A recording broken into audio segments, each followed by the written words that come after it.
flowing from your heart, filling every part of our praise. Your presence in this place, your glory on our face, we're looking to the sky. Descending like a cloud, you're standing with us now. Lord, unveil our eyes. You're the reason we're here. You're the reason we're singing. Open up the heavens, we want to see you. Open up the floodgates, a mighty river flowing from your heart, filling every part of our praise.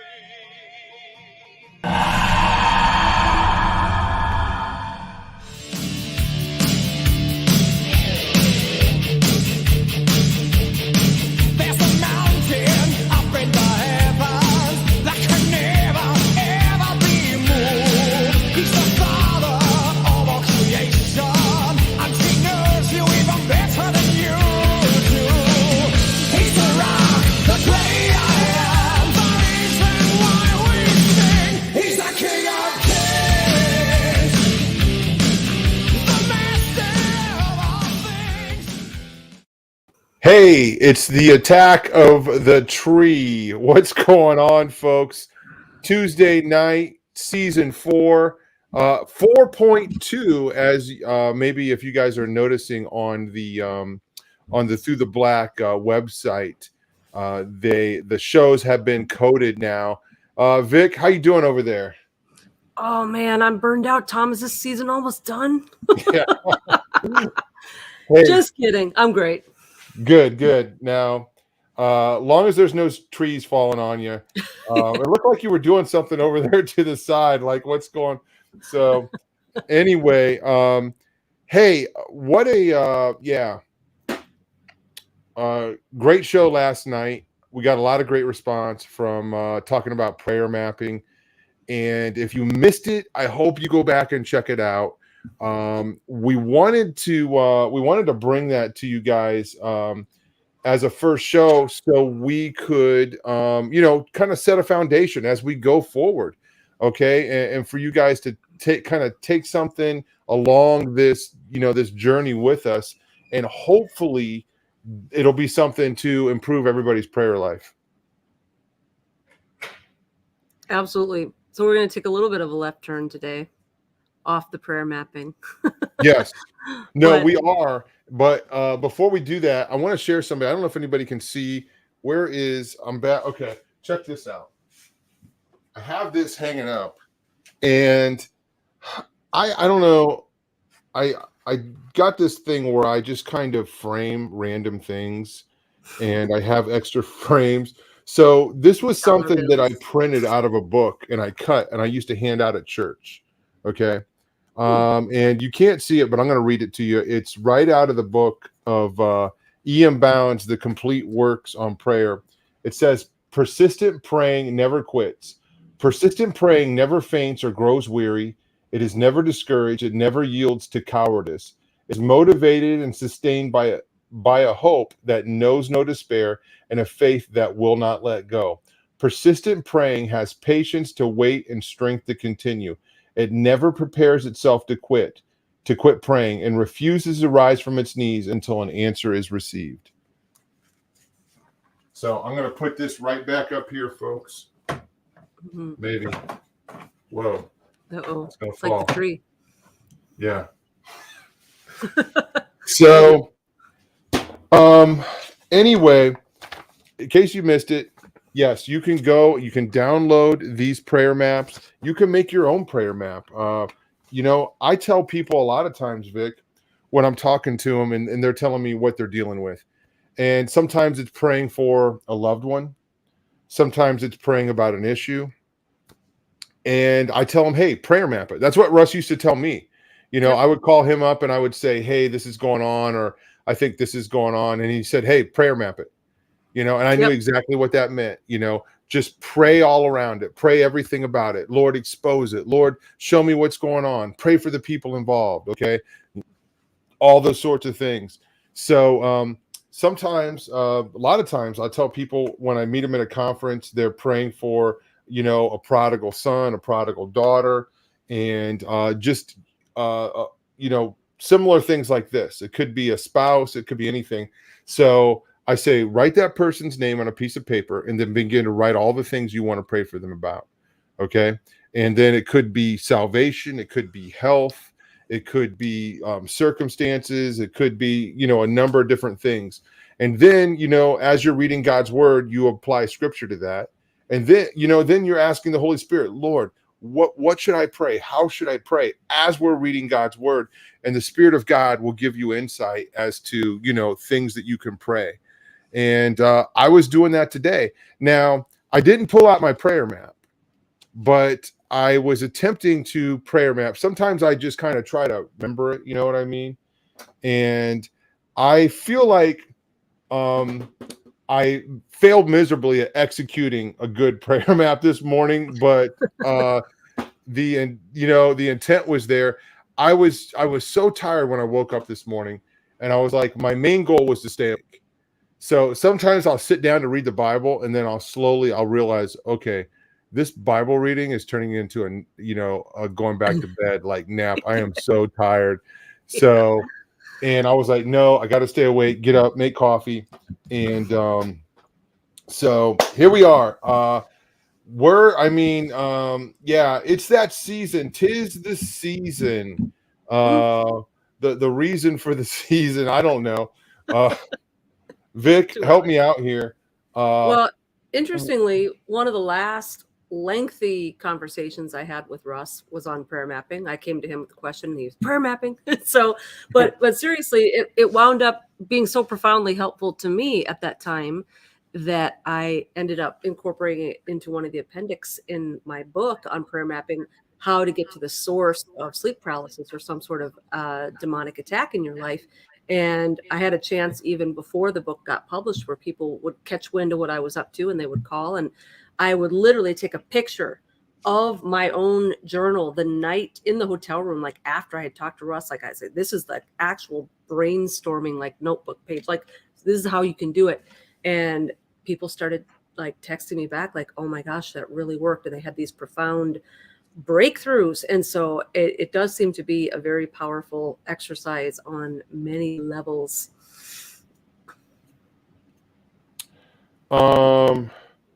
Little bit, you caught me off guard. I didn't know you were gonna pause right there. Oh, sorry. So, sorry. No, I'm reading the chat, but it's okay. I guess we're going to be talking about Samhain tonight, which is All Hallows Eve, Halloween, okay, the Day of the Dead, all of those things, really, okay. I have, I've been calling it what did I call it? What's the name of the show? Samhain, right? Yeah, but the correct pronunciation is Samhain, and you have been correcting me on that, but I am rebellious, and I still want to call it Samhain because that's what it looks like to me. But for anybody, Team Tom, Team Vic, whatever, this is what we're doing tonight. So, Vic, this was my idea, kind of, but you take it away. All right. Well, I don't know if you want to like roll your sleeves up and dive right in, but this is the big boxing match that goes on between the trick-or-treaters and the trunk-or-treaters, right? Who had it first? What was this, a pagan holiday and that was stolen from the church, or did the church kind of synchronize something out of it, or what's there? That's kind of the big question.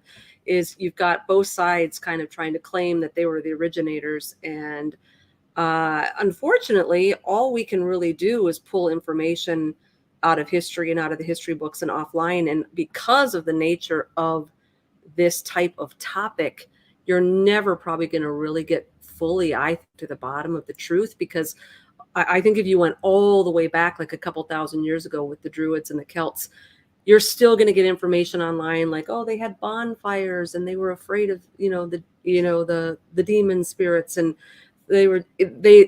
even if you go all the way back in history, it's still nicey nice. Like it was this fun little time where the village got together, and I think it was a lot darker than that. And there was probably a lot more ritual stuff going on, sacrificial stuff going on. I mean, it goes, the Samhain actually goes back 2,000 years. So that takes us back, to the first century. That takes us back to when Christ was on earth. And even Paul writing to like the Galatians, for example, the Gauls. I mean, I think some scholars anyway tie that back into the Celts and the Druids. And so we know even from the scriptures that these guys were up to more than just partying in the streets in masks and bobbing for apples at that point. So it's hard to get to the bottom of all this.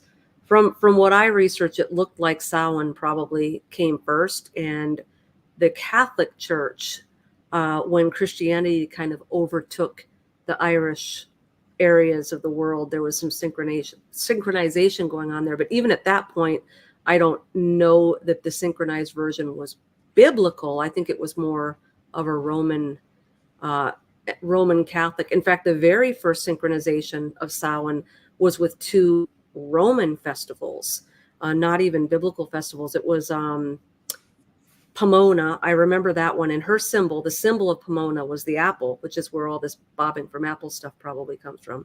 So it was the Feast of Pomona and the Feast of, I might have written it down, it begins with an F, Feralia, which was a passing of the dead, which I think this is eventually then where we get the Des Moretes, or however they pronounce it, the Day of the Dead. And so Dies de Rey. Yeah. So around 43 AD, they started to synchronize with Catholicism and Roman festivals and things like that. And so 43 AD is kind of where it started. I've got a little timeline here, but I'm just going to kind of go with the flow as we talk. I don't want to bombard everybody. Well, we could take a look at that. I threw in a video Cool. Yeah. that we can kind of take a look at. So I remember when I was in high school, I was researching this stuff on my own because I was working on reports and projects and things like this. And I came across a book at the library. And I remember this is, I think, before I had a license, or maybe I didn't have a car at the time. And my mom would drop me off at the library for hours, and I would go down there after school and research. And I was working on a project, and I came across this book that gave all of these histories of holidays, and showing, the roots of all these holidays. And I learned about Halloween, that it was originally a Christian holiday, and then it had been, overtaken by the Druids and turned into this thing. And then we had all of these customs. And then as I'm looking at it now, it seems like, I was using one source right back then.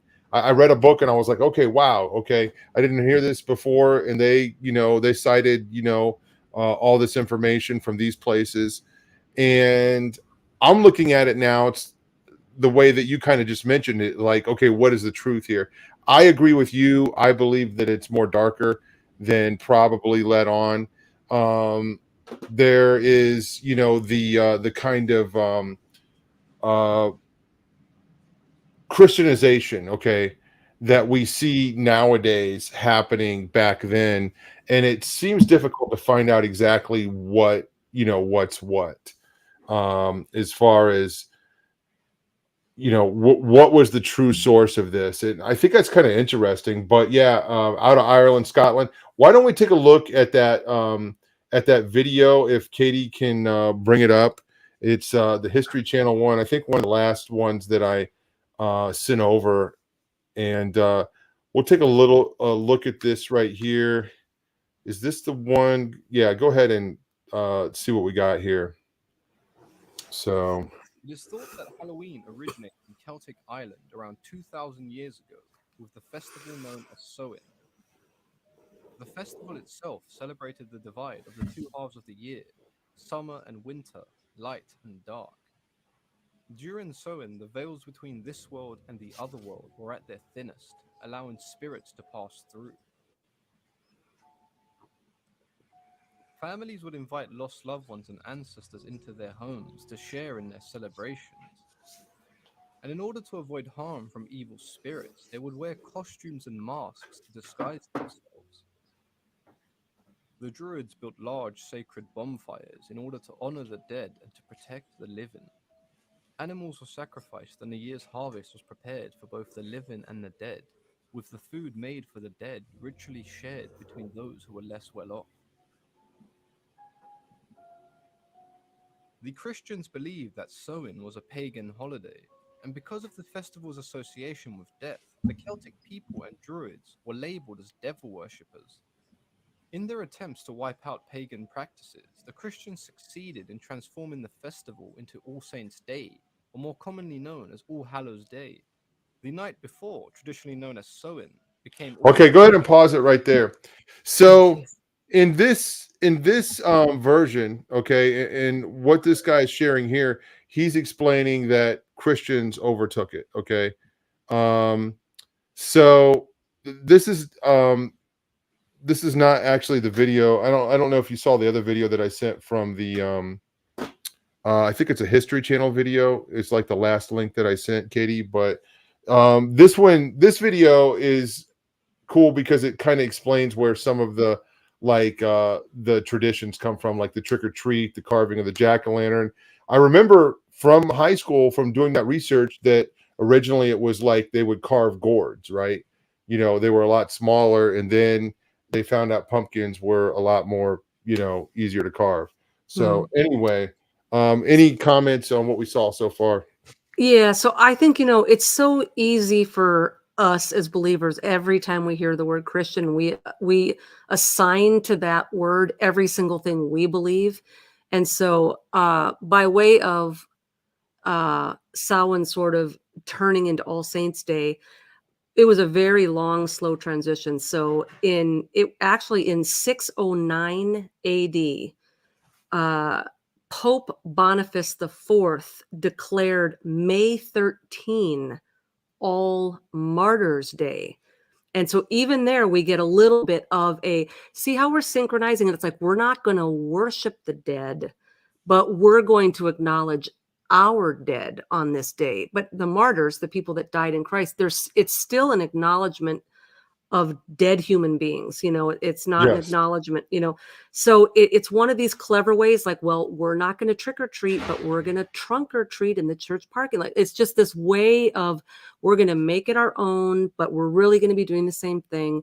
So in 609 AD, May 13, so this had nothing to do with October or the harvest or the changing of the seasons. May 13 was declared by Boniface IV as All Martyrs' Day. And then later in the 7th century, Pope Gregory III turned November 1st into All Saints' Day. And then he changed the date from May 13 to November 1. And then instead of just the martyrs, it was all the saints, not just the dead ones, all the saints. And then in the 9th century, this is when Christianity began to spread in the Celtic regions. So by 1000 AD, November 2nd became All Souls' Day. So now it's not martyrs who died for Christ. It's not all of the saints who believe in Christ. Now it's every soul on the planet. It's a synchronization now. All Souls' Day was the synchronization of Samhain and All Saints' Day together. And so anyway, I've got other stuff that happened up into the 19th century. So I'll stop there. I like what Sean says here, and bonfire was actually excuse me. Bonfires was fires made from burning bodies. Yeah, the word bonfire actually means bone fire, by the way. Yeah. So for anybody who doesn't know, you know, we talk about having bonfires all the time. Nothing wrong with having a fire, you know. And if you want to call it a bonfire, call it a bonfire. But just so you know, the word bonfire means bone fire. Okay. And also something I was thinking earlier, even the idea, you know, and when they're referring to Christians of the day, they're not referring to Protestants, okay? They're referring to the Catholic Church, okay? And this is basically necromancy, okay? This is, you know, just the worship or the exaltation of saints are dead people, or similar to what we understand in the similar to what we understand, okay, in the Catholic Church, praying to the saints, okay, recognizing them, and you know, the way that Catholics maybe pray to Mary, and they think of her as a co-redemptress. So anyway, this is, again, this is not Christian, okay? Even I don't think there's anything wrong with recognizing martyrs. We have books, Fox's Book of Martyrs, and we can have inspiration from them, and we can even have a day if we want to to talk about them, or have a conference and do a talk about martyrs, whatever. But the idea of exalting them or worshiping them in any way, obviously we're completely against. So absolutely. And even all the way up into the mid 19th century, and especially like when the colonies were first established, most of the colonies would not celebrate any of these holidays. They wouldn't celebrate Halloween or All Hallows Eve or All Saints Day or whatever. They didn't celebrate Christmas. They didn't do any of that. They considered it to be pagan. And even the ones that were coming in through Catholicism, the Protestants considered all of that pagan. So it's very recent that the church in America has celebrated a lot of these holidays, actually. And I think it's fascinating, the kind of the evolution of Halloween. I remember growing up in the 70s and 80s, and I kind of came, my life was, I was raised by a single mom, okay? And my grandfather was an ordained minister, and my mom was a rebellious mom at the time, and kind of running from the Lord, and very kind of worldly and caught up in worldly things. So it was no problem for me to be involved in Halloween or anything like that. And my grandparents, they it wasn't like when I went over there was like any kind of condemnation for being involved in that. I wish I could find my costume. I think I have it on my Facebook page. I have somewhere I have a picture of my costume, and maybe Katie can look this up and I'll tell the story. So oh my gosh, I can only this imagine. is a rabbit trail, but I just thought about it. So hey, let's just go there, right? So my dad, God rest his soul, he got me every 2 weeks. My parents were divorced when I was little. Well, it was his job to get me a costume, right, for school. Well, guess what? He waited too long, okay? Oh, no. And all the good costumes, okay? All the good costumes. So what's coming? Yeah, were taken, okay? And I really wanted to be Superman, is what I wanted to be. Okay? Oh, sure. Because I knew Frank from Ubermensch. school I knew Frank was going to be Superman, and Frank was telling me that he had a homemade Superman costume. Oh. And I was like, I gotta be Superman. Oof. I gotta be Superman. I cannot go to school and not be Superman, right? And well, there was no Superman. I mean, we looked at every store in town, and there's a store called Zerers. I wonder if anybody else has heard of Zerers. I don't know if it was a chain or what, but we had one in our town, and there was a costume there, and I'm not kidding you. The costume was Pulsar Man.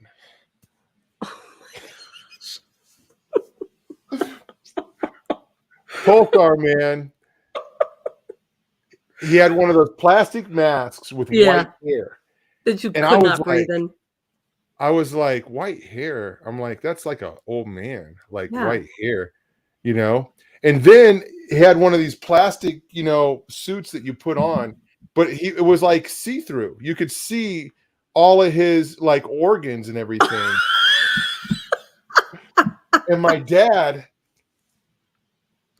dad said, well, they don't have any Superman costumes, but guess what? They got Pulsar Man, and Pulsar Man's a lot cooler than Superman. And he like bent down and got down on one knee and gave me this pep talk. And he totally convinced me, because I hung on every word my dad said. He totally convinced me. There you go. And yeah, Oh. that's now, if you go to my Facebook page, you can find a picture of me in that suit. Okay. Oh my I don't know where gosh. it's at, but yeah, that's Pulsar Man right there. And there was a mask to go with it. So I was all hyped up. I'm like, yeah, dude, Pulsar Man is cooler than Superman. And dude, I went, yeah, and then there I am. I show up at school, and I go over to Frank, who had a homemade Superman costume. It was really cool. And I told him, like, hey, Pulsar Man is better than Superman, my dad said, and he sucker punched me in the gut and knocked the wind out of me. Yeah. So Oh, I can never do this. Oh, Katie, you got to see. It's there's actual like action figures of this guy. oh really? Okay. Well, anyway, folks, sorry for the rabbit trail here, but it's true story. Yeah. Wow. Well, I'm glad you brought up the 80s because we talk about the satanic panic all the time, right? Yeah. Do you remember Halloween of 82? Is that the year that everybody was afraid that they were going to put needles in the candy? Yes, it was a month after the Tylenol deaths. Okay. So everybody was freaking out. And I remember being in elementary school, and you know how there was always like the weird kids that nobody liked, and so they would start rumors behind everyone's back. The deal in the early 80s is if there was like a weird kid that nobody played with, his family puts razor blades in the candy and that was like the big rumor around the fall that would start in the schools. And so then no one would go to that kid's party, they wouldn't go to the house and whatever, because the Reese's peanut butter cups that got like the shank in it, right? But yeah, so I remember my brother and I did not go trick-or-treating that year because everybody was going to put cyanide in the Hershey bars, and it was a big deal. Everybody was freaking out. There was not a lot of trick-or-treaters that year. So I do remember that time, and I do remember the hype and the scare. Okay, it was real. It was legit. Now I'm glad that you brought that up because I want to know, and I'm not 100% about this, but I lean towards that we can't find really any evidence of this actually taking place. Now, I could be wrong, and if I'm wrong, then I'm wrong, and I'm okay to be wrong.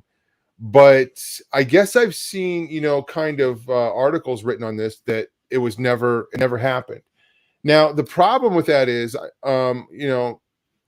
is they like to parallel this with Satanism and with the reports of Satanism. See, here's another example. The Christian said this: don't celebrate Halloween because you could get a needle in your apple or a razor blade in your Three Musketeers. And that was not true. And then also something else that's not true is Satanism and children being abused and things like that.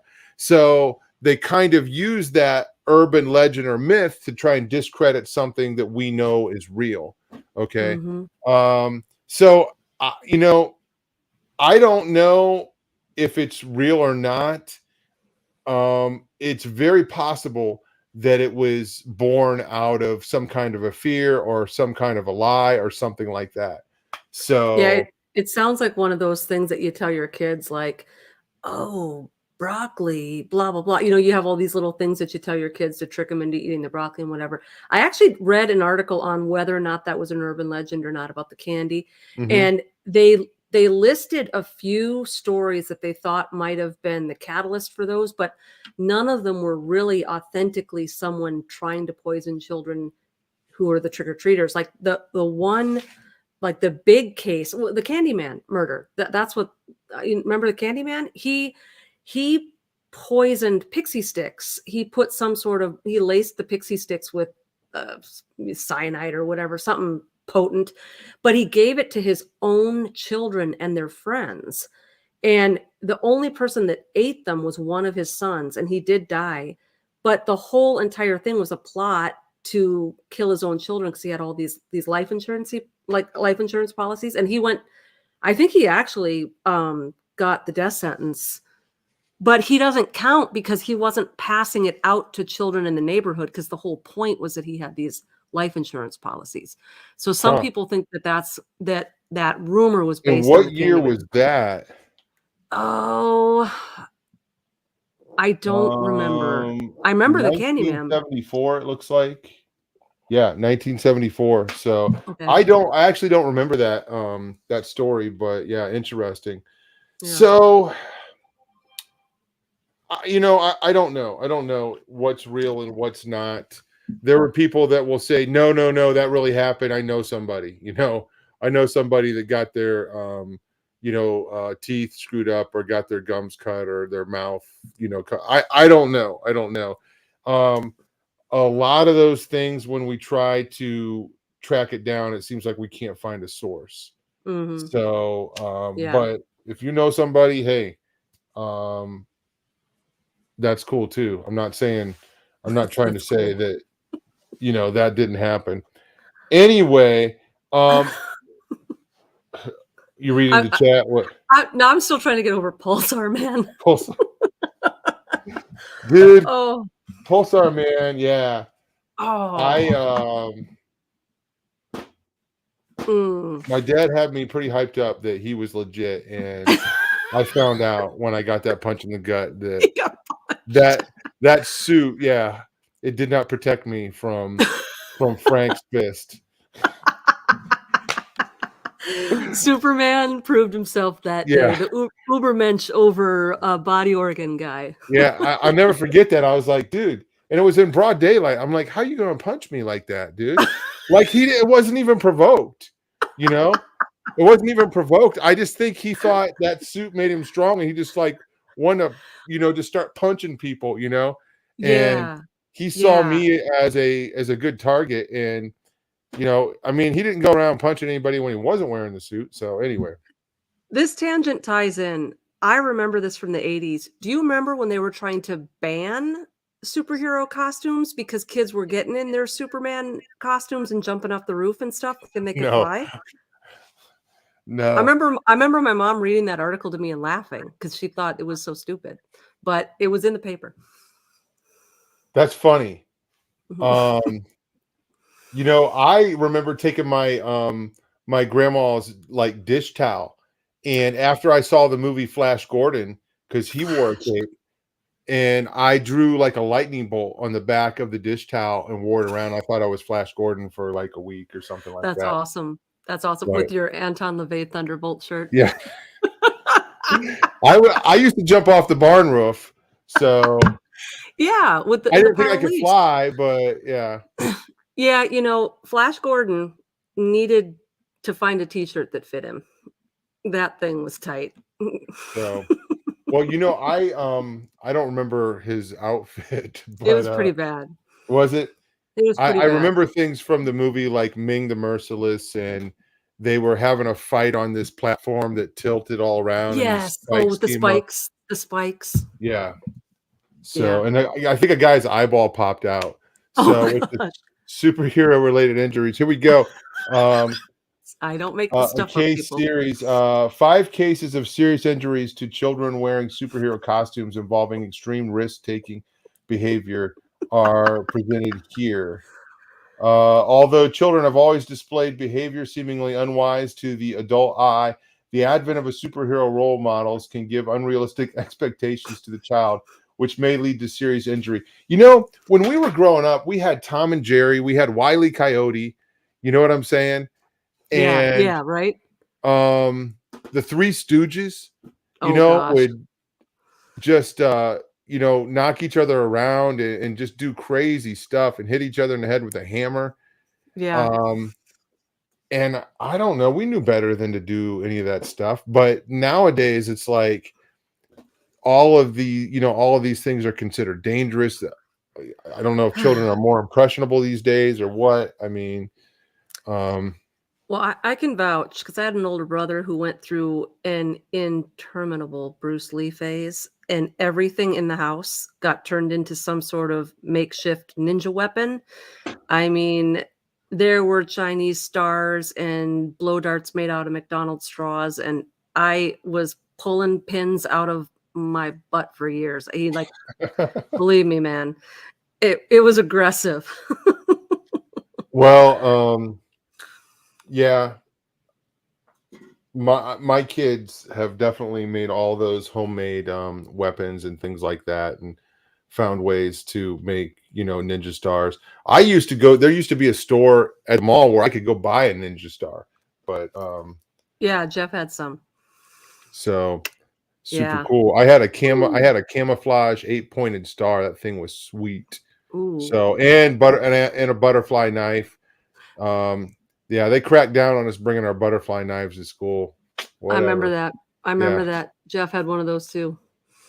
So, Yeah. and I had the nunchucks, but so sorry, folks. Yeah, I know we're supposed to be talking about a certain thing here, but Vicky and I are just having a happy moment right now. Okay, so please bear with us here. Okay. Oh yeah, our happy moments involve getting beat up and getting pins like blown at us. Yeah. I remember reading the Sylvester Stallone biography when I was a kid, and Sylvester Stallone believed he could fly when he put a cape on. He jumped off the roof, and his dad happened to be, according to the book, building a barbecue pit in the backyard, and he landed on his dad.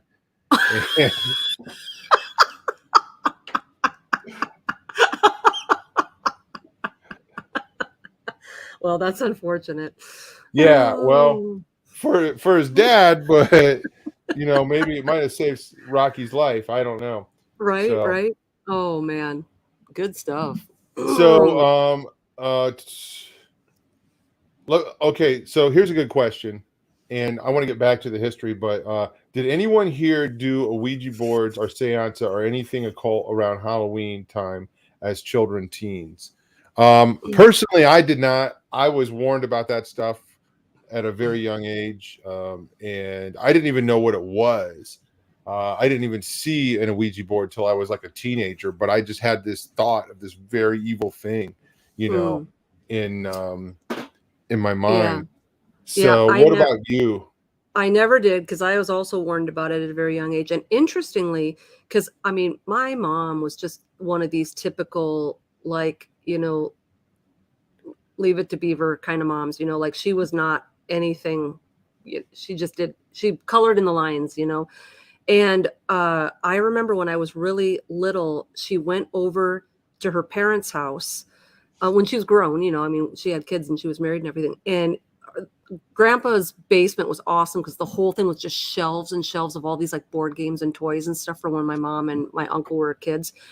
And she specifically went there to dig out the old Ouija board that she had when she was a kid. So this whole idea like that, remember when Parker Brothers started making it into a game? They were doing that long before that, because my mom actually had like a board game that was a Ouija board, and she went and got it to destroy it. And so she told Jeff and I when we were in junior high, like, you don't ever play with this. And so we asked, like, well, did you ever play with this? And she said, yeah, a couple times. And she had a friend who was always wanting to play like seance, and I think my mom was just this innocent little like kid. And I don't think she had any idea what she was sort of being dragged into. Well, I think there was a lot more to it, because it turns out that in adulthood, this woman was deeply into occult like things or new agey things or whatever. So my mom sort of in her innocence got dragged into some of that stuff when she was a kid. And so she wanted to get rid of that. But I think because of that, even though I don't think anything really happened, at least not that she ever shared with me, it always makes me wonder if something maybe did happen, because she seemed to really hit that home with me and Jeff, that like you do not mess with that stuff. And that was back in the era where you listened to your parents, so we actually didn't do it because we were told not to. So what about, did you ever hear of Bloody Mary? Oh yes, I got a Bloody Mary story, Dom. Yeah. Well, for anybody that doesn't know, I mean, this is what we were told: is you go into turn the lights off and look into a mirror and say Bloody Mary however many times, and then you'll see, this figure who is Mary, and she'll be bloody. Or something? What's that? I think maybe you had to spin around or something 3 times. I don't know what all the rules were, but I think I tried it once, probably. So That's about the extent of my yeah, my trying to contact the other world. Anyway, I did that once in 8th grade. I went to a small school and there was only 5 of us girls in the class, and so we would have all our little slumber parties every time we had a birthday. And so one of these slumber parties, we were going to go into the basement, into the laundry room, because that was a room with no windows or lights or anything. And so we go down to the creepy basement, and I'd never heard of it, and I was just like, oh, this is cool, you know. And so we did it, and when I opened my eyes, I saw a flash of light, like an old camera, like a flash bulb in the mirror, like emanating from the mirror. It scared the mess out of me. And you think like, okay, well, it was just a car was driving by and reflect, whatever. But I don't think that there were any windows down there or anything. All I can tell you is it scared the mess out of me, and I didn't do anything like that ever again. so it's interesting that these types of things kind of float around. You know what I'm saying? I mean, you grew up, who knows where, thousands of miles from where I did, and this was before the internet, right? Yeah, So way there before. was no way to kind of get this information around. It just kind of traveled from school to school, community to community. Yeah. Now, I remember a few years ago, this was when my daughter was probably a junior. There was this trend that was going around, and it spread real quick, where people were making up these like these homemade Ouija boards. They would put a pencil on a piece of paper, and they would ask, I forget, they were asking somebody, a question, and they would write yes or no on there, and the pencil would turn. And my daughter, this is Evangeline, she's obviously graduated now, but she came home and she was ready just to march into the principal's office and demand that he put a stop to everybody doing this. And I Oh, was like, wow. well, you can do what you want. It may not, you know what I'm saying? They may not take you very seriously, but she used to be very what am I trying? She still is very bold. She didn't play. I had to be careful about taking her to places because sometimes I'm trying to, keep keep it on the DL, and she would blow my cover. Like when we would go to these metaphysical fairs. And anyway, I've Yeah, told yeah. stories about that before, but people would, she would kind of put them in their place anyway. Wow. Um, Well, I think Go one ahead. of the ways that this has evolved from when we were kids, and we've talked about this a little bit before on other shows, is now it's all these like challenges on social media. And some of them are just silly or cute. You take pictures of your kid when he's a baby and then when he's grown up and whatever, little things. But some of them, like the ice bucket challenge we've talked about before, and some of these things, uh I can't even figure out all of them, but they'll tell you like this is for a good cause, this is for a charity, or this is for cancer awareness or whatever. But then it's these weird things, and then all of a sudden you've got tens of thousands, hundreds of thousands, millions of people all replicating the same thing. It's very ritual like. And so even if it seems like something innocent and innocuous, why is it important that millions of people are all doing this? It all just seems very a little sketchy to me. Yeah. Hey, James has got a question. I want to kind of go back and see if I don't know if Katie's was able to find that other video, but I want to see if we can watch a little bit of that if we got it, or finish the one that we were watching. And then I want to answer James's question. So let's take a look at this. Every year, millions of people around the country spill in the streets, dressed as fairies, goblins, characters from their favorite movie franchise, and everything in between, partying and making mischief. But outside of a good time, how many know why they do it? Today, Halloween is a billion-dollar industry. But exactly how did it get there?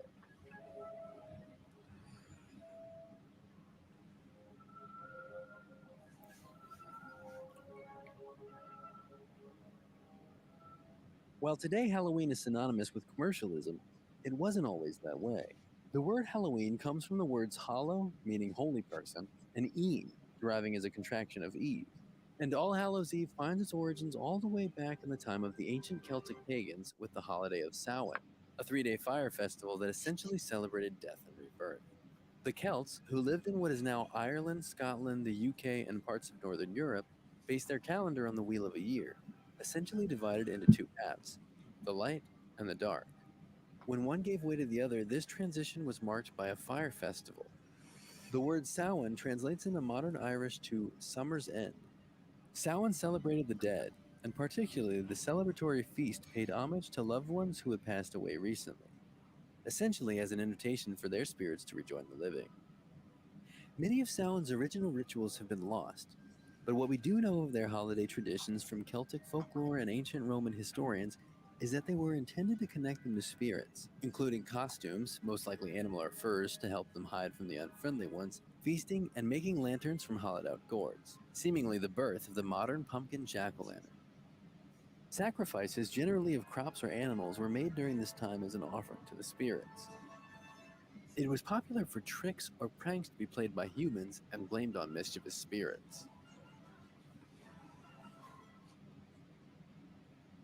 As a result of the Roman invasion, with most of the Celtic land being conquered by Rome in 43 CE, the spread of Christianity and Catholicism would force pagan Celtic traditions to evolve or be completely repressed. In part, many Celtic traditions and popular pagan practices were reframed to fit within a Christian narrative as a way of converting people with greater comfort and ease. Samhain would evolve into All Saints' Day, which was also referred to as All Hallows' Day, and was intended to be a day to celebrate the Christian saints and martyrs. Essentially, instead of honoring pagan gods and mischievous spirits, they now celebrated Christian figures. While the sacrifices were replaced by food offerings to the poor, the tricks and pranks continued, but instead they were now attributed to the spirits of the saints. Halloween evolved as a more secular version of All Hallows' Eve, and eventually it would become more popular and common practice than All Saints' Day. While Halloween has its origins in the British Isles, there's a great disparity in its popularity in former British colonies. The Puritans who came to colonize America were Protestant and did not celebrate holidays of the Catholic Church, as they were believed to lead to idolatry. In the early days of the American colonies, celebrations of Halloween were mostly forbidden as they were deemed too pagan or too Catholic by the Protestant colonizers, though elements of it began to incorporate into secular harvest-related events in the 1800s. The mid-19th century saw a large influx of immigrants entering the country. Okay, so pause it right there. And that kind of lines up with a lot of the things that you were mentioning from your notes, Vicky. Any comments on that video? Yeah, I mean, that lines up with kind of where I was going to, but you know, it's interesting to me because I feel like the contrast between, okay, when the Puritans came over, so we're talking like 200 years, now it's to the point where a lot of Christians, their kids go out, they trick or treat, they participate in all this, you know, but I'm kind of interested too in getting into this whole idea of, we know what the average American is doing on Halloween. We know they're going to parties and they're dressing up in costumes and they're getting drunk and they're getting candy and, you know, all that stuff. But I still think that there is a vast majority of Christian people who don't really know what is going on behind the scenes. Like, so much of like the Samhain tradition is still being, it might have been synchronized on some level, but it never went away either. And that's what I think a lot of people don't necessarily realize. Well, and this kind of ties in a little bit to James's question, and I'm going to try to, I think I have that. Hold on a second here. Okay, so this is a good question. It says, are Satanists more active on Halloween than any other satanic unholy day? Well, I think it depends on what kind of Satanist you're talking about. So if you're talking about the generational underground Satanist, I don't necessarily think so, because they have ritual days all year round.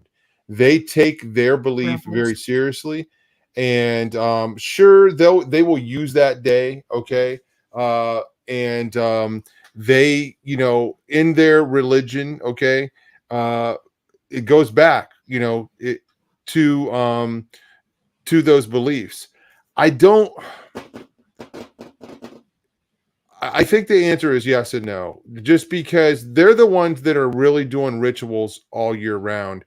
And maybe you're more fashionable, Satanists are going to be the ones that are going to do stuff. Now, a lot of the more fashionable Satanists are out partying, getting drunk. They're not serious Satanists. So, I think it kind of depends. And then you've got your weirdos that are like, okay, guys, come on, let's get serious here. Let's not go get drunk. Let's do a ritual. Okay. Let's, keep it real. All right. So it's, I think it's going to depend. Obviously, these guys traditionally believe this, but there's so many different rituals, and you can look up, a satanic calendar, and there's pretty much no two satanic calendars that are the same, right? So, there are some things that are, across all of them, marriage to the beast, things like this. Now, a lot of people are not familiar. Everybody's familiar with Halloween. Okay. And I agree with the video that it's become very commercialized. To me, it's like a Hallmark holiday. I guess one of the things that frustrates me is, people will say, well, if you celebrate Halloween, then you're a Satanist or you're evil or whatever. Personally, I don't think that. Okay. I don't think most people, I don't think, take it too seriously. Okay. Personally, I don't have anything to do with Halloween because I know what happens behind the scenes. I know what it represents. I know where it came from. And it is a ritual day. Okay. And I think it seems like I'm kind of dancing around this question. So, but I want to be clear on what I was trying to say. The underground Satanists have rituals all year round, but this is their biggest ritual day. Okay. And they do believe that the veil is thinner on that night. Okay. They do believe that it's it's a special night. Check out, for anybody listening now, you might be interested to check out our show on Friday night, Audiotopsy, because we're going to be talking about a song. Okay. In the future, we're going to be talking about this song. This is going to be on Friday night. Okay. And it's called All Hallows Eve, and it kind of just cuts right to the chase and explains what the night is. Okay. And what's going on and who's involved, and exposes them. So I think, you guys might find that interesting. Anyway, I think for most people, it's a Hallmark holiday. They don't take it too seriously. I feel like I'm frustrated with churches, though, that are doing the trunk or treats. I'm like, come on, guys, really? We have just all kinds of crazy things going on in the world. The sacrifice of human beings, okay? The mutilation of children, the sexualization of children, the defiling of the innocence of children, okay? The trafficking of children, the trafficking of human beings, and the church is like, let's do a trunk or treat. You know what I'm saying? I just feel like we got to be more cutting edge than that. Absolutely. When I was a kid, we did trick or treat. My costume, I remember when I went trick or treat, I was a football player. Okay, I had the shoulder pads, I had the jersey, I had a football helmet, Dallas Cowboys, and we went trick or treat. And it was awesome. Okay. That was my memory of it. We went at nighttime. Okay. And the streets were loaded with kids, and we had candy, and we thought it was the coolest thing in the world. Okay. Well, nowadays, I see kids trick-or-treating in the daylight, and I'm like, dude, I don't do Halloween anymore, but if I did, I wouldn't want to do this Halloween because, it just, it's kind of generic. And then I definitely wouldn't want to do a trunk or treat. What the heck? Totally, that's just like the most generic ripoff. Like, so unoriginal. Like, the church is sitting. Can you imagine in a boardroom of a church, guys, we got to have something. We got to come up with something here, to compete with the world. Okay. During this season, the world, the fall festivals are not cutting it. How about, something where we give out candy. Okay. And because the kids seem to like candy, and remember, we're competing with the world here. So what do you guys got? And they go around the room and they can't come up with anything. And trunk or treat is the best thing that they can come up with. Okay. Where all of the people from the church, okay, pull up in the church parking lot, open up their trunks, and kids come in just like the world, dressed as all this stuff. And they go from trunk to trunk to trunk. Okay. And get candy. I just think it's so generic. It's like, this is the best that you've got. And it's okay. And it's one thing too, if you're dealing with like 12, 13-year-olds, but when you're telling your 4 and 5-year-old 364 days a year, if anyone in a car like beckons you to get near their car with candy, don't do it. And then we're like, but we're going to go to church and we're going to set you free in the parking lot. And you just, it's a safe space. Yeah. It's a safe space. But seriously, can you imagine if the church was like, hey, we're going to handle this like spiritual warfare on the 30th. We're going to have a church gathering and we're all going to be praying. We're going to be praying to push back the darkness, and we're going to shut down rituals. And we're like, just think what we could do if we made that like a national day of prayer, and we gathered together as a body and we prayed and we fasted. I mean, we could probably overthrow the last 3 years of garbage in one night, but no, let's just hand out Snickers to our kids instead. Yeah, exactly. So I put my money where my mouth is. Okay. And I actually did this a few years ago. I was on a church board, and guess what? My first year. You're no longer on the board. Guess what? The meeting in September, and they're like, well, time for our annual trunk or treat. Oh. And I'm like, hey, I got an idea. Why don't we do something original instead of something stupid? Okay. Mm-hmm. And yeah, you could have heard a pin drop in that room. Oh, bad. And so this is what happened with me. The pastor was just kind of like, I could tell he was frustrated. And he was like, okay, this is just, we can just check this off the list, dude. Don't make this hard. Don't make this hard. Okay. But he's like, I don't care. You come up with it. Okay. And so I had people like come up to me, because, and this is what we did at my church. I came up with something that I thought, I was like, okay, how can I get this passed? Right. And I came up with an event. I can't remember what the original event was. And I was convicted, Vic, because I was trying to please the pastor and the board. Okay. And I presented it to him and he said yes. And I was like, okay, cool. But then I felt convicted because it was like something that was kind of, man, I can't remember what the original idea. It was like a watered down version of what we ended up doing. So I went to my pastor, I prayed about it, and I said, hey, I don't feel right about what I told you. I said, I don't think we should do that. I think we should do this. And I came up with the idea, let's call Awake the Dead Festival. Okay.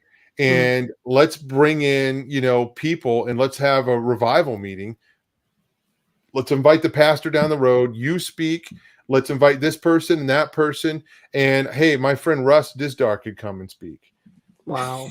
That'd be the best Halloween. And I thought there's no way he's going to go for it. And I was praying about this, and he said, okay, let's do it. Wow. Yes. So on a Friday night at my church, instead of doing a trunk or treat event, we did a Wake the Dead event. Okay.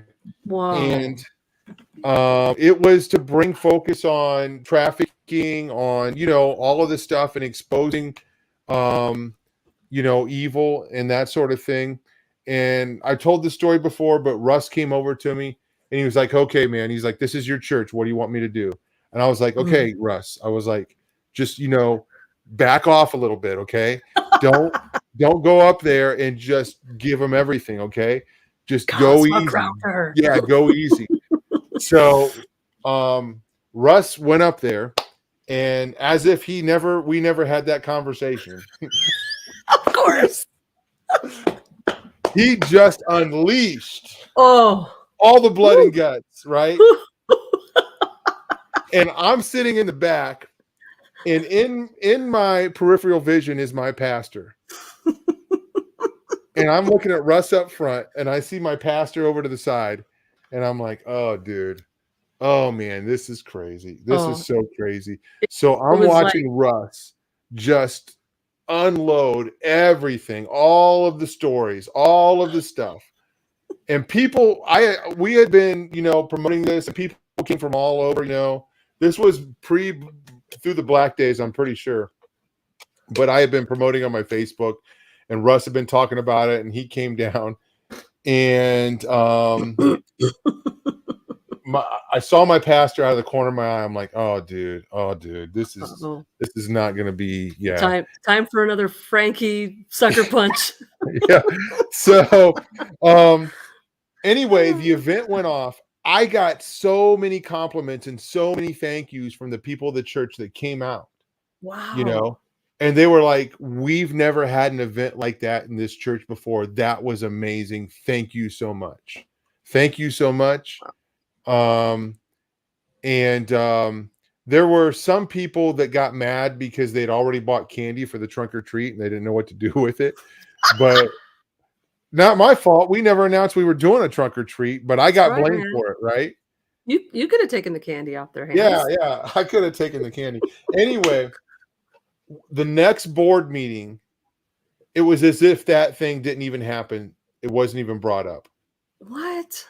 Yes. And there were people on the board that were really upset at me because I did that. Yeah, true story. True story. But anyway, hey, I gave it my best shot. So we did something, that I think was relevant. Wake the Dead, obviously. It's appealing in both senses. To the world, it sounds like, oh, Wake the Dead, zombies, but we understand it, in a Christian sense as waking up, the spiritually dead. So, and the dead church. Guess what? Some people didn't get woked up. Yeah. Crazy. Yeah.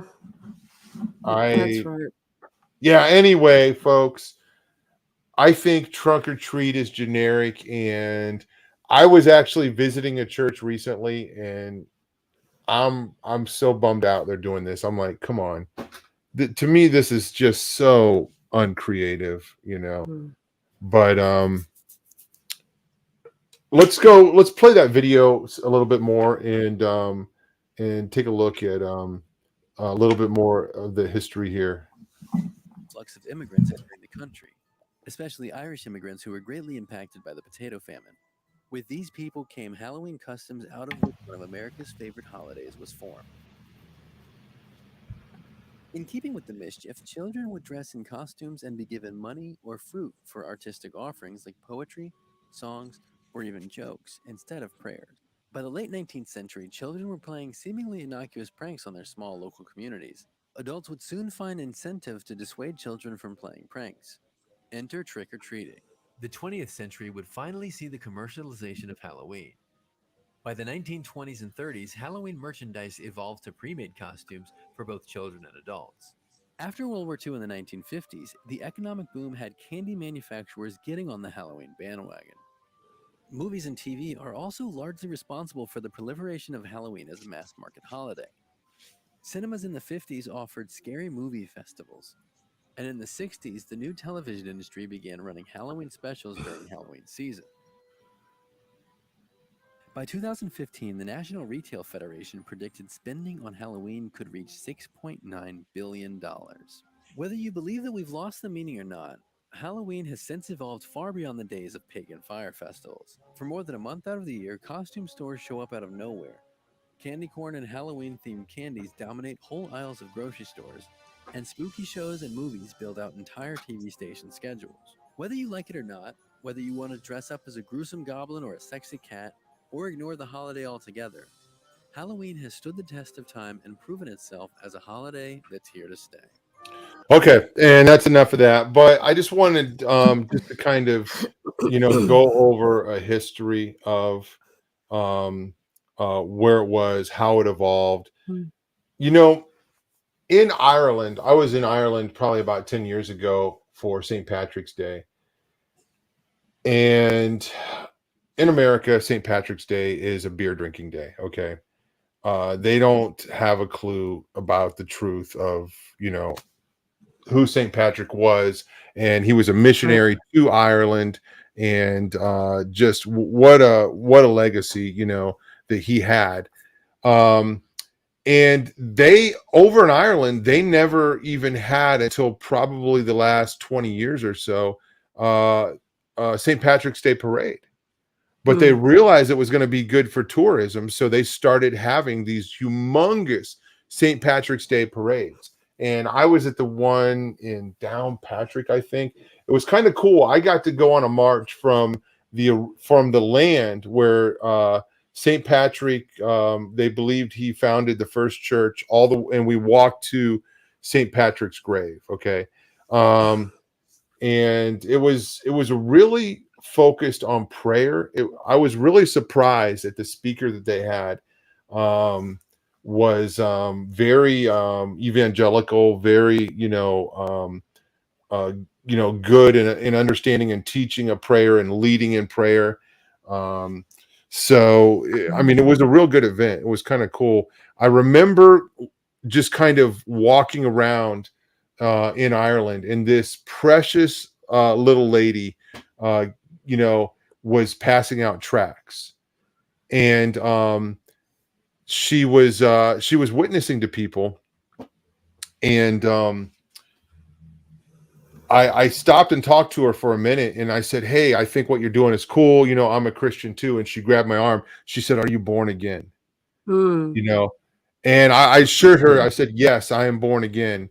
And we talked about that for a little bit, but it was so cool to kind of see that happen. And I know we're not supposed to be talking about St. Patrick's Day, but I just have this memory, because in Ireland there is it's kind of crazy over there. It's difficult for Protestants to minister to Catholics. And there's kind of like this clash going on. And that's why they like missionaries to come in from the outside, because the missionaries, can, do a better job of reaching, the people in Ireland, the Irish. Yeah. So. That was my first short-term mission trip, was to Ireland. Hey, I want to mention something on that last piece of that video we watched, where it said that Halloween wasn't really fully popularized in this country until the 20th century. And a big part of it was the media push with like the movies and the TV and the scary movies. And I read a really cool article several years ago that what pushed Americans over the edge, where culturally they were willing to celebrate Christmas, was Charles Dickens's A Christmas Carol. That's interesting. And in a way, that book was written specifically as a propaganda piece to show the church that it's a way of bringing families together, and it's a way of reflecting on your past sins and being a better person. And it's about reconciliation. And it was actually a very intentional propaganda piece to get the church pushed over the edge to this can be a church holiday if you think about it in those terms. And so the media has always played a part in integrating these old pagan things into the culture, where 100 years goes by and you don't bat an eyelash at it. But I would think that if Americans from 200 years ago got in a time machine, they'd probably be mortified at this point.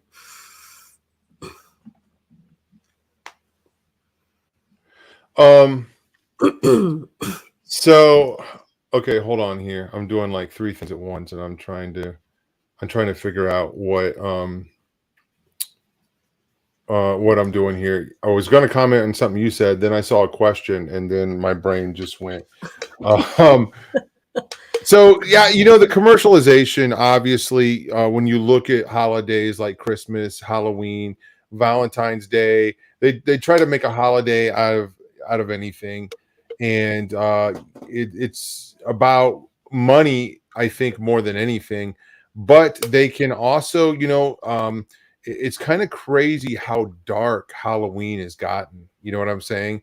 Yeah. And I remember there seemed to be like a shift about 20 years ago. And I don't know if you noticed this at all. I noticed it to where Halloween decorations just like went, it was one thing for people to put lights on their house at Christmas time, and maybe put up, whether it was a nativity scene or a Santa Claus or a snowman or something. But Halloween decorations all of a sudden blew up like a bomb, like out of nowhere. And I was like, what's going on? Where did this happen at? I don't know if there was a movie that influenced it or what, but it just seemed like it happened in 1 year. Did you notice anything like that? It took me a while. I'm behind the curveball as usual. But this year I noticed it because Dad and I were at like a Lowe's or a Home Depot or something like that. I don't know. And this had to be like July or August, because I remember it was this huge Halloween section, and I'm like, it's summer. Like it was nowhere near Halloween, and I'm talking like 10-foot tall things, like massive things, and they're cackling and like and I remember Dad and I just commenting like, this stuff is like demonic. And we're not like these old school Christians like, oh, that's evil. Like, I mean, we can handle a lot, but these things were grotesque, and they were more, they had much more. I mean, because if this is supposed to be a kid's holiday, a lot of times that stuff is kind of fun, and this stuff was definitely for for adults. But yeah, so I've noticed that they're starting to push the holidays months and months earlier, and the stuff is getting bigger and darker, and even Christmas stuff is kind of leaving the realm of like the silver bells and the red and the green and the stars and the lights, and that stuff's getting kind of weird and creepy too. A lot of those ornaments and the colors that are being used and things like that. But it's to be expected. I mean, I'm not surprised by it. Yeah. So, hey, I think this is a good question here from Victoria. I want to bring this up real quick. And she said, I just heard John Ramirez say that if you participate in any ritual, including Halloween, the demonic realm takes it very seriously, whether we do or not. You know what? I think John Ramirez has a perspective because of where he came from, and I think he's super smart when it comes to this stuff. I would recommend that no one participate in anything ritualistic. Okay. And I think we should be very careful about what we participate in. For me, I just, like I said, I don't do Halloween. Okay. I'm not interested in it. I'll tell you this. I had a long time in my life when I learned that. I talked about learning about the origin of the holiday and all the meanings of everything when I was a teenager. And I don't know if I talked about this on the air or not last night, but my friend and I did a bunch of research, and then we went to our youth group and we told them, hey, we don't want to have any more Halloween parties at youth group. Right. And the youth group got mad at us. Okay. Because they had a Halloween party planned. Man. And so this is a true story. So my friend and I were like, well, we're going to crash the Halloween party. Okay.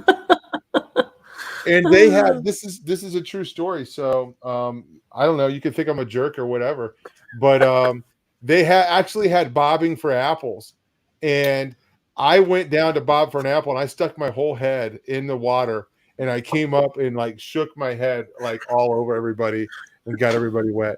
So anyway, yeah, I was the troublemaker. But here's the thing. I just want to mention this. Some people will say, well, I'm not even going to eat a piece of Halloween candy. Well, that's cool. I think a Reese's cup is a Reese's cup. And if it's not good for you on Halloween, it's not good for you any time of the year. But I don't want to have, I don't think that something's cursed because it's got a different foil wrapper on it. But I think what John Ramirez is saying is, just because we don't know that something is a ritual or something is wrong, we can open ourselves up to it. Okay. We can open ourselves up definitely to demonic attack, things like that. So ignorance is not an excuse.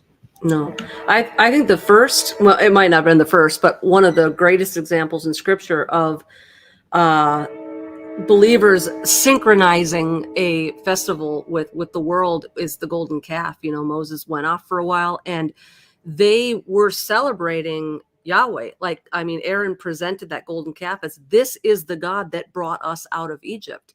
But they were synchronizing all of the Egyptian practices in it. So they had the golden calf and they were doing all sorts of stuff that they were not supposed to be doing.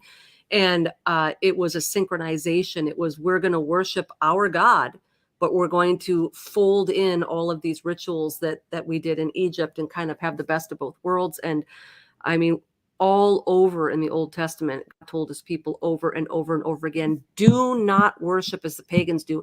Don't put your idols up on a hill. Don't make carvings. Don't fashion the stone. All of that stuff that he said no to was because that was what the pagans did. Don't do anything that even emulates. Don't abstain from every appearance of evil, because if a pagan comes in and sees you, you know, offering a sacrifice under a circle of oak trees in the forest, they're not going to understand that you're worshiping me, because that's a pagan practice. And so I think we tend to kind of think nowadays that all of our holidays are so, like, they're high church holidays and they're so pleasing to the Lord. And obviously God is so honored by these, you know, high holy days we have. But if you go back in time and you see how over hundreds of years, we were just kind of like a magnet drawing in all of these rituals from all these other things. I do think that a lot of it is probably way, way far away from the original festivals that were being celebrated by, you know, the original assembly. So yeah, I see a question in the chat here, and I'm just like debating whether I want to open up this can of worms or not. So why not? Let's just go for it. It's not really it's not really, hey, it's not December, but let's just talk about it. So can we celebrate Christmas with a tree, presents with Jesus at the center of it? Seriously asking. So well, let me just say this. There are people, okay, this is a very controversial issue right now, and it's really heated up over the past few years, okay? And I think that I'll give you my opinion on Christmas. I think Christmas is very commercialized, and even in the Christian sense, it's so far removed from what Christians, you know what I'm saying, have tried to make it. You know what I'm saying, which is a celebration of the incarnation of Christ, which I think is something to be celebrated. The God of the universe coming down in human form, okay, which was, you know, which they waited on for, you know, hundreds of years for it to happen, you know, and women waited and prepared, and, you know, God chose Mary, the Holy Spirit, you know, conceived the Christ child inside of her.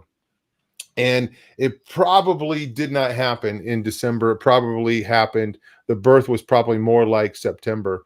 Okay. But anyway, this topic has become so controversial, and I've seen it rip families apart. And I'm not interested in seeing any more families torn apart on it.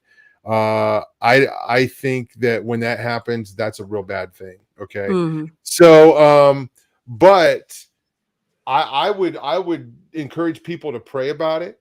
You know, if you have a conviction about something, then don't do it. Okay. People are really seeking this out, and I think this is a sincere question from this person. I kind of don't like it. I don't like how we're talking about it right now, because we're supposed to be talking about Halloween and Samhain, but it is what it is. So there's a lot of research out there from very credible people that say, okay, Christmas, you know, was founded, you know, pagan holiday. And then there's research by very credible people that dispute that. So I think, you know, it comes down to, okay, who are you going to, which credible person are you going to trust? Are you going to trust this credible person? Or are you going to trust this credible person? You know, we could say that about a lot of things. I'll tell you that I've been to some Christmas services at church that had nothing to do with the Christmas tree, that had nothing to do with Santa Claus. And I've seen some powerful things happen where that's the only reason they'll come to church is to come with family, and people come to the Lord, people get saved. So the church is using that, whether people agree with it or not, as a tool to evangelize. And it's a powerful thing. I'm not personally, when I did that research when I was a teenager, I was like, you know what? I don't ever want to have a Christmas tree in my house. And I didn't for a long, long time. Okay. That was my conviction. I've lost some convictions and I found new convictions. You know what I'm saying? Mm-hmm. And not everybody that is in my family has the same convictions as I do. Okay. And that's on all sides of things. So, I would really just kind of seek the Lord out, and I think there's a place for you no matter where you end up on this, issue. But I think the most important thing is don't let it tear your family apart, because I see that happening more than anything, and that is a travesty. That is a serious travesty. For me personally, the holiday time is a time that people like universally get off, right, of work. So that's a time to meet. And the older I get, the more I love seeing my family. And it means more to me because my kids have grown up and moved away. And that's a time where I can get them to come in, right? So for me, more than it does have a Christian meaning to me, okay? And I can celebrate. I think we should celebrate the incarnation of Christ every day of the year, personally, and recognize that.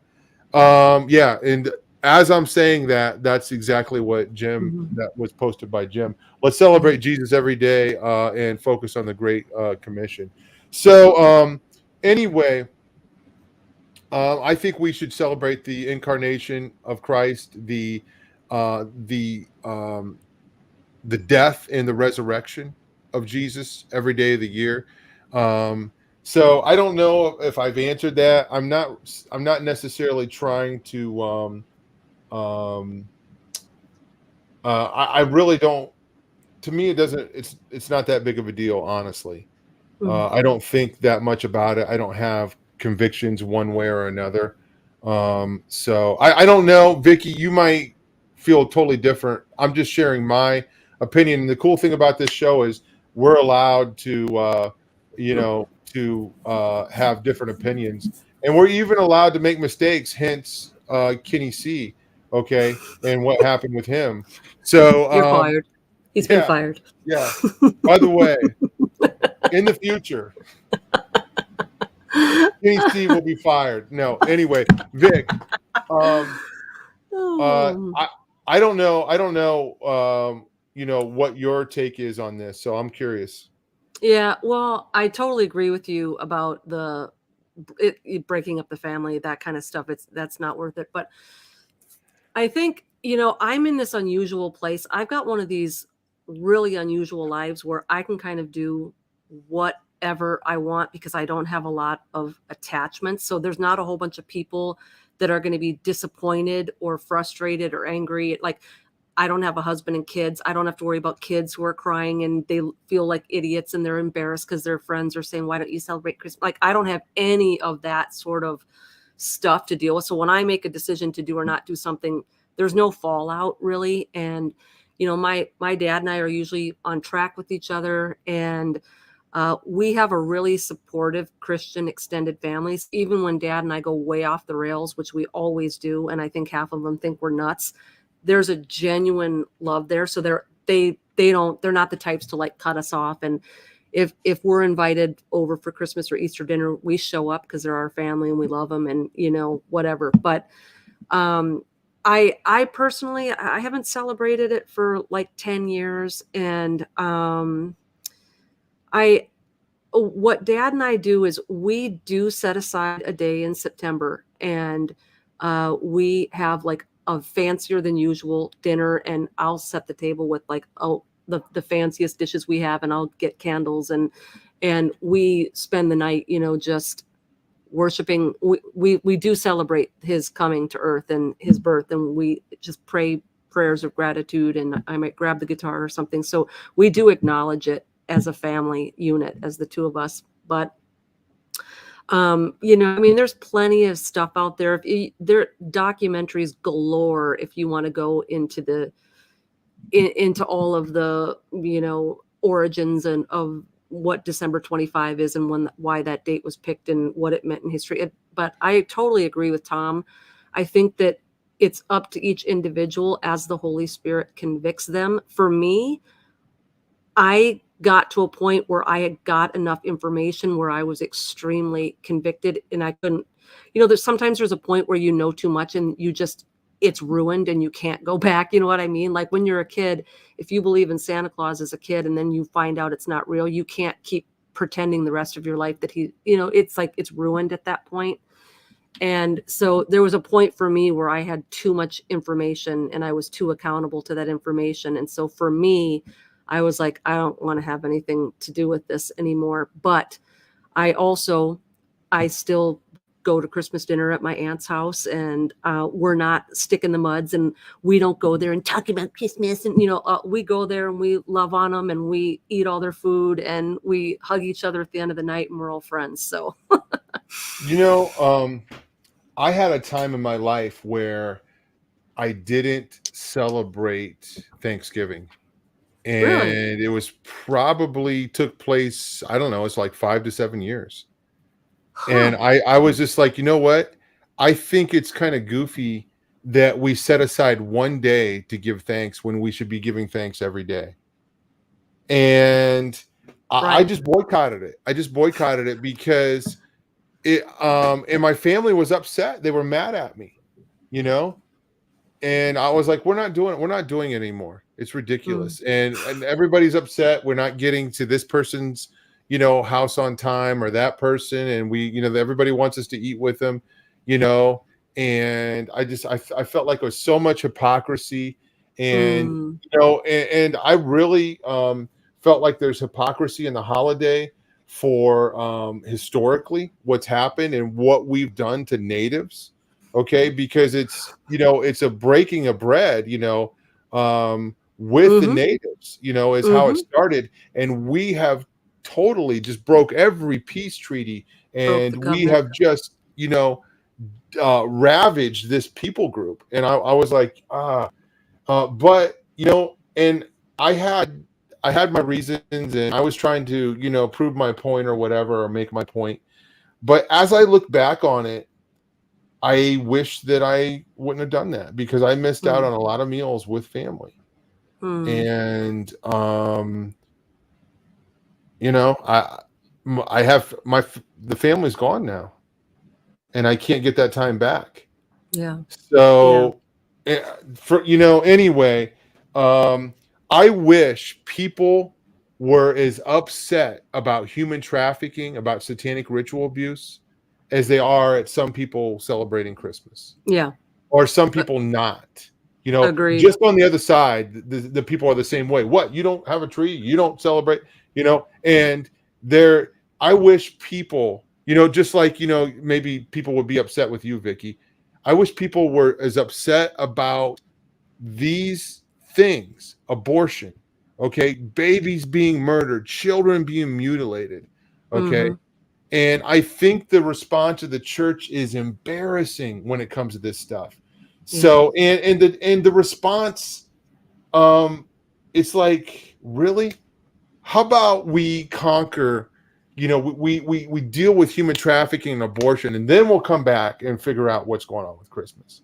Yeah. You know what I'm saying? And I'm not saying don't do that. I'm saying, and people have a conviction to that, and I don't have a problem with them, and that's them. But I guess when people get on their high horse, kind of on either side of it, it kind of frustrates me. I don't like the way the church does it. That same church that I was telling you about that I went to, they had an outreach, and the outreach idea was to go give hot chocolate and coffee to people standing in line shopping for Christmas presents. And I'm like, are you guys kidding me? There's hungry people in this town. There's people that have needs, and you're going to the richest people and giving them free coffee. Mm. And there's all kinds of outreach that we can do. And this is your idea for outreach? Mm. And Mm. I'm just like sitting there. I'm like, seriously, Yeah. I can't believe this is your best idea. Yeah. Yeah. So, That's and I realize that, the Bible says if we give a cup of water in Jesus' name, you know what I'm saying? sure. But I don't Sure. know. No, I don't I get it. know. I get it. People say Yeah. I'm radical, but I feel like I'm normal. I think I might be a little radical, but kind of to summarize that portion of the conversation too. I think the only thing that I think is worth getting heated over and really taking it to the mat with is the deity of Jesus Christ, that he's the way, the truth, and life. No other way. That I am gonna put on boxing gloves for that. I am not going to part company with my friends and my family over Christmas trees and whether or not they hand out candy on Halloween. It's just, no, that's not a fight I'm willing to lose loved ones over. And no, I'm glad you said that. For me, I'm going to say, if you're a Christian, you know what we do here. We're going to say, hey, I hope you opt out of Halloween, and we use this time to expose the darkness. Yeah. If you don't, it's not a deal breaker for me. Okay. I'll still, break bread with you. I would rather you not, but that's me personally. And as far as, things being pagan, everything's pagan. Okay. You're watching us on YouTube right now. Okay. So everything, the internet's pagan. Okay. YouTube is pagan. Okay. Your phone is pagan. Your computer. Yeah. You know what I'm saying? Walmart is pagan. So I'm not suggesting that we don't take these things seriously. Okay. I think we should take it seriously, and I have in my life, and the Bible talks about, in Romans chapter 11, the tyranny of the weaker brother. And we, if meat offends you, I'm not going to eat meat. Okay. And I don't want to be a stumbling block to anybody in any way. I think it might be Romans 11. I don't have my Bible here, but I would recommend anybody, checking out that chapter. So, no matter what side of the issue that you fall on. And I would say, draw as close to the Lord as you can, and you will get peace about something, or you will lose peace about something. Okay. And if you're losing peace about something, that means you shouldn't do it. And I take that very seriously. And I personally, when I lose peace on something, I can't sleep. I can't function until I get right in line where God wants me to be. So anyway, that was that. Now you want to talk about a left turn. Mildly related. Who brought up that question? They're both, wait, what are you doing? More questions. We're trying to shut this show down. How do you approach church leadership who thinks if you oppose Halloween, you're just superstitious? Their words. You know what? That I don't know if you came in late or not, but we kind of talked about it. That's what I did. I approached church leadership and I said, hey, why don't we do something different than what the world does? Let's, the world wants to talk about the devil. I like what Russ did one time. And we did this years ago. I have the flyer around here. It was a bonfire for Jesus. Now, at the time, we didn't know a bonfire meant a bonfire, right? But this is what happened, Vic. I did this when I was right out of high school. Probably it was 28, 29 years ago. We had a bonfire for Jesus, and we passed out these flyers, and we said, bring all of your occult items. And people came from all over Ohio to my grandpa's farm. We had a giant fire back in his field, and they threw all of their occult items on the fire. So So that's the way I think we should celebrate it. Why not? Why not? Let's burn the devil. That's what Russ, he had a thing called burn the devil, right? Huh. Maybe that's what we need to do next year. Like have a big burn the devil thing through the black, burn the devil. And we're just going to say, hey, do you have any occult items? Meet us here and throw it on the fire. I don't know. But Sounds, I'll be there. I'll be there. Okay. Yeah. Cool. Man, you were ahead of the curve. You're a strange kid, Tom. I was playing Care Bears, and you're burning stuff on your grandpa's farm. Good night. Well, hey, you know what? All glory to God. I guess he knew what he was doing. So maybe it's a good thing Russ and I didn't get hooked up back then. It could have been, I had the concept, but I didn't have the training. And yeah, it was, I was a little bit reckless. Anyway, I meant well, and we did a lot of damage for the Lord, but in a good way. Guys, hey, thanks for hanging out with us tonight. Again, it's so good to be back. Thank you for supporting us. I just want to mention that I got to go up yesterday, and I got to just do 2 what we call visitations, and I got to hand off a Bible to a kid. I call him a kid, and I told you about him yesterday. And he said I could share this. This is kind of towards the end of the show. We got 31 people watching now. A lot of people that watch the that watch the archives don't really make it to the end.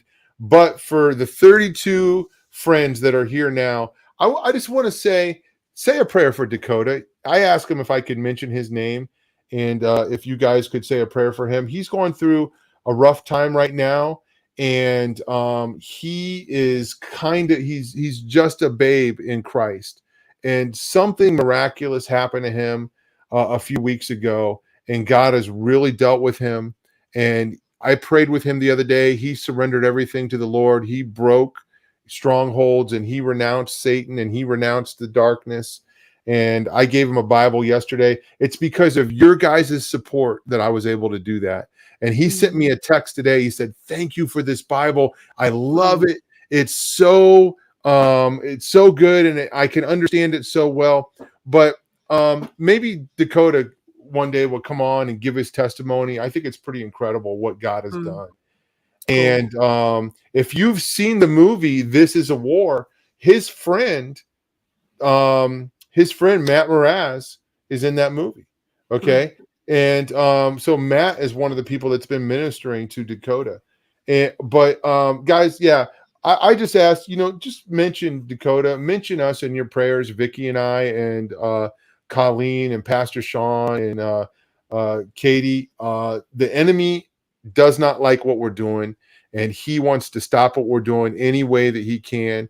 I feel that pressure, and I recognize attacks, and I recognize things coming at me, and I've already got my work cut out for me this week, but I also recognize the enemy's trying to bring some stuff at me as well. So I'm speaking 3 times this week. I'm speaking here in Mansfield at the Ark Church down on Park Avenue. It's the one right next to Planned Parenthood, by the way. And then we're going to be in Pennsylvania this weekend at the Crushing Hells weekend. Go to CoachDaveLive.com. You can get information about that. Bobby Lee is the one doing that, the same one. Yeah, right there. The same person that put together the one in Louisville a few weeks ago, not the one we were at, but October 28th, 30th. Okay, David Hefner's going to be there, Coach Dave, Diane Ketterman, and David Paxton. So it's going to be a great, great time. And come on out. I want to pray with you. And I'm going to be teaching on satanic ritual abuse for 2 days, okay? 2 different sessions. So anyway, guys, I can't believe we went an hour and 38 minutes. We're going to be back tomorrow night. Very special guest tomorrow night. So come on out, hang out, and we'll see you then. Bye, Vic. Bye, Vic.